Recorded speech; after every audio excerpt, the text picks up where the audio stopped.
I'm on a mission to explore some of the greatest fortresses ever built. Each one with its own story hidden behind the walls. From great sieges to royal residence, to strongholds built for control. And sometimes, castles that weren't just built to fight, but to be seen.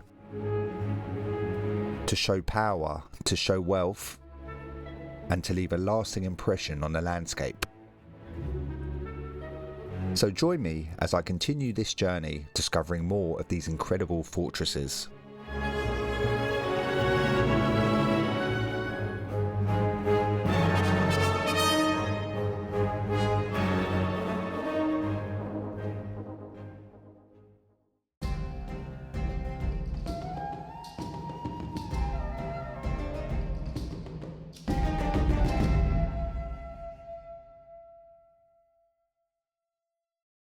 Hello, I'm Andy. I just want to interrupt this video very quickly to say thank you for joining me on this fortress adventure. I can't wait to explore the world, discover some new castles, learn about the history, as well as visit some amazing places along the way.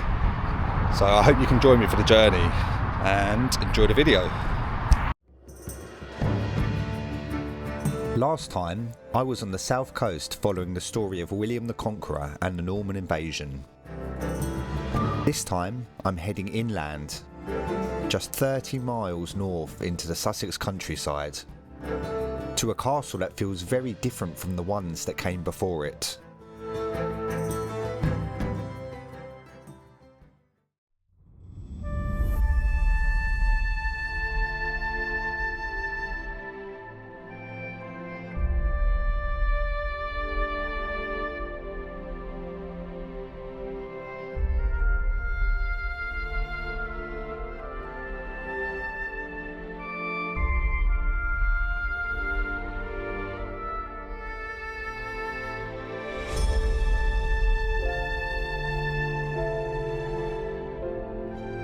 Nestled in the Sussex countryside, Bodiam Castle is one of the most recognisable castles in England. Almost perfectly symmetrical, surrounded by a wide moat. And at first glance, it looks exactly how you imagine a medieval castle should. Towers at every corner, a gatehouse at the centre, reflections in the water. It's almost too perfect. But Bodiam wasn't built in the age of the Norman conquest. It came later, at a time when castles weren't always about surviving attack, but about projecting something else.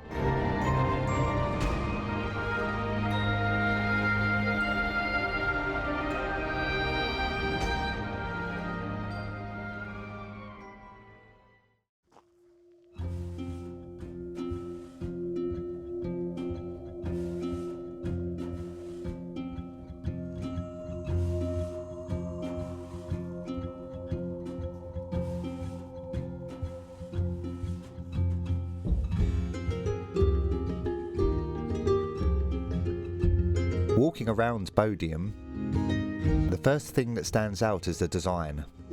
Everything feels planned and balanced. This isn't a castle that grew over time. It was built as a complete vision.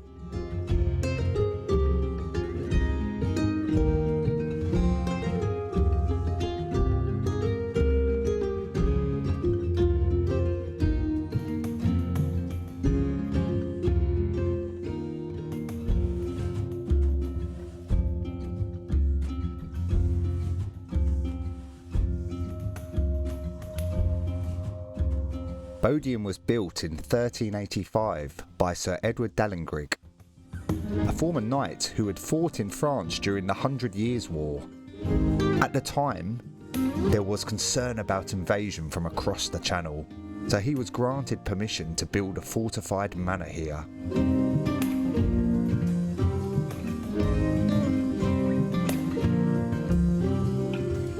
In medieval England, you couldn't just build a castle wherever you wanted. You needed permission from the king, called a license to crenellate. Sir Edward Dalyngrigge applied for this licence in 1385 during the reign of Richard II, and it was granted. This allowed Sir Edward to strengthen his existing manor house, but he instead decided to build a completely new castle on a new site. Sir Edward financed the construction himself, having amassed a large fortune fighting as a member of the Free Companies in France. It is believed that he employed mason Henry Yeovil to help design the castle.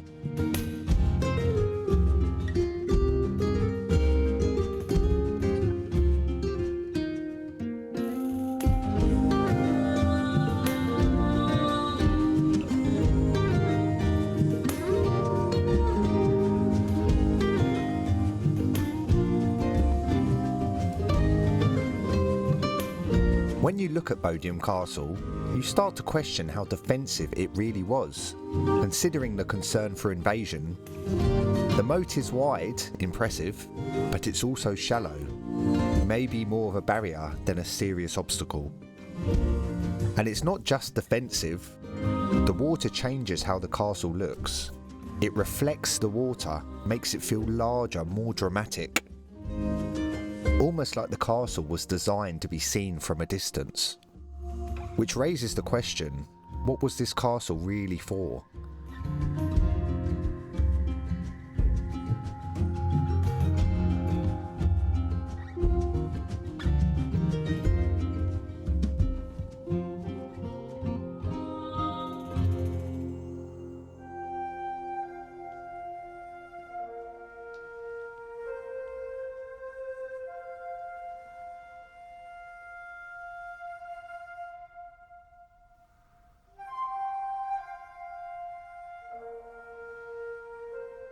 Just a few miles from here is Robertsbridge Abbey. This is where Sir Edward Dalyngrigge is believed to be buried. Not inside the castle he built, but in a religious house nearby. Robertsbridge Abbey was a Cistercian monastery founded in the 12th century. But like the monastery at Battle Abbey I visited in the last video, it didn't survive. It was dissolved in the 1530s under Henry VIII, along with monasteries across England, and largely dismantled.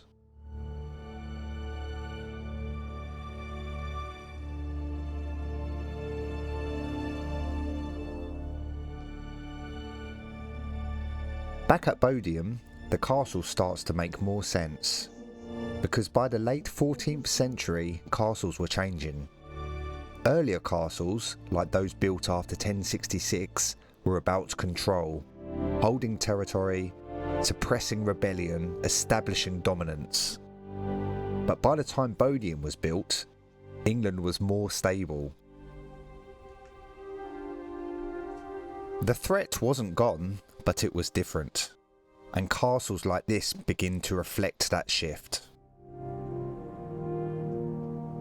Bodiam feels less like a fortress built out of necessity, and more like one built to display something, a statement, a message.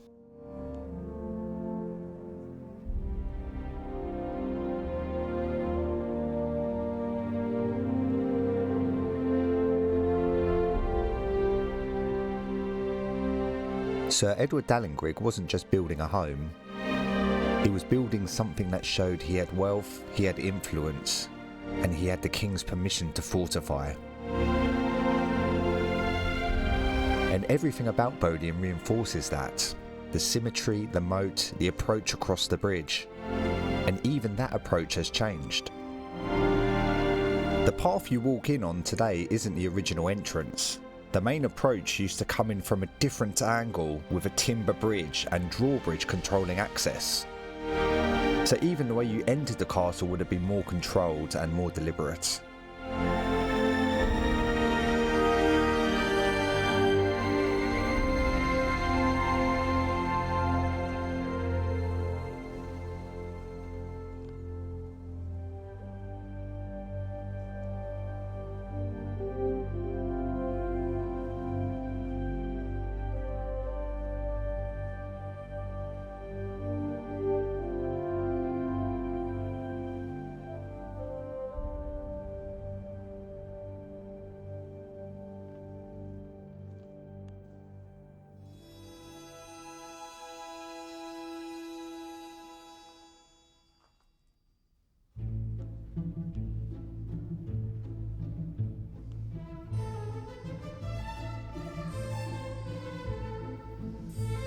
Unlike earlier castles, there's no central keep here.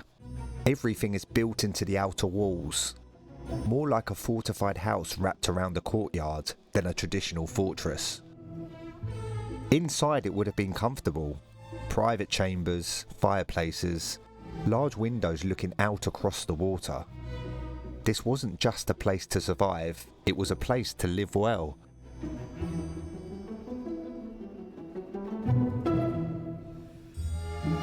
And that's what makes Bodiam interesting, because it sits somewhere between two ideas, a castle and a country house.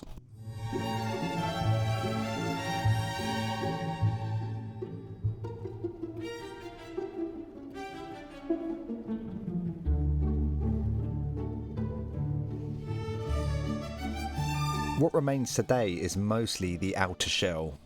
The interior is gone, floors, roofs, furnishings lost over time.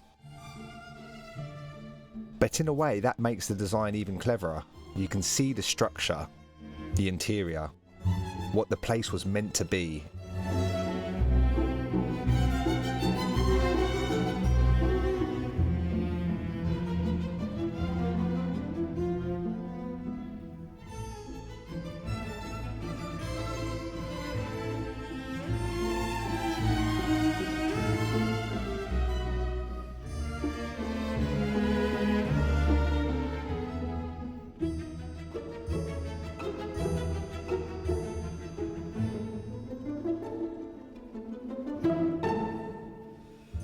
During the English Civil War in the 1600s, Bodiam Castle was deliberately slighted, partially dismantled to prevent it being used as a fortress again.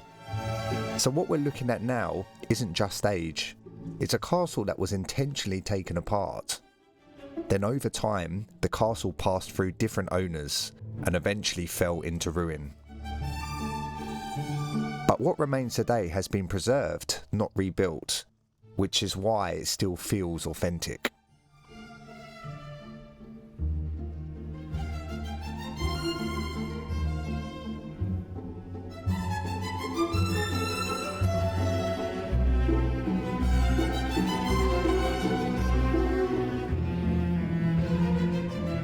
In 1829, John Mad Jack Fuller bought the castle for £3,000 to prevent the then owner from dismantling it from materials, which thankfully saved it from destruction.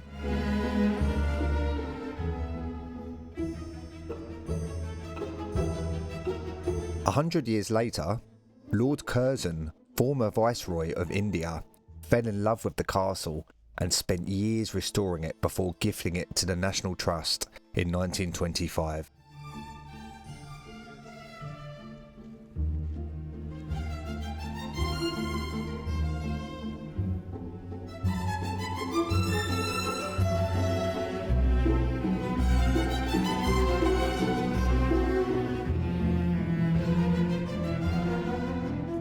Standing here now at one of my favourite looking fortresses, it's easy to see why Bodiam has become one of the most recognisable castles in England and beyond.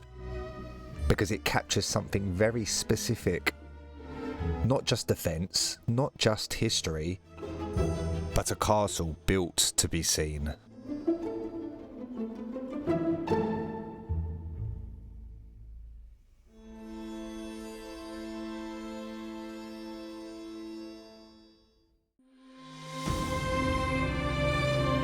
Next time, I'm heading to two very different castles over 1,000 miles apart.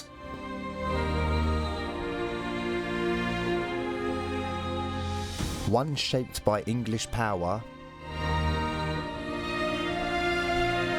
and the other something very different. So join me as we continue the fortress finding adventure.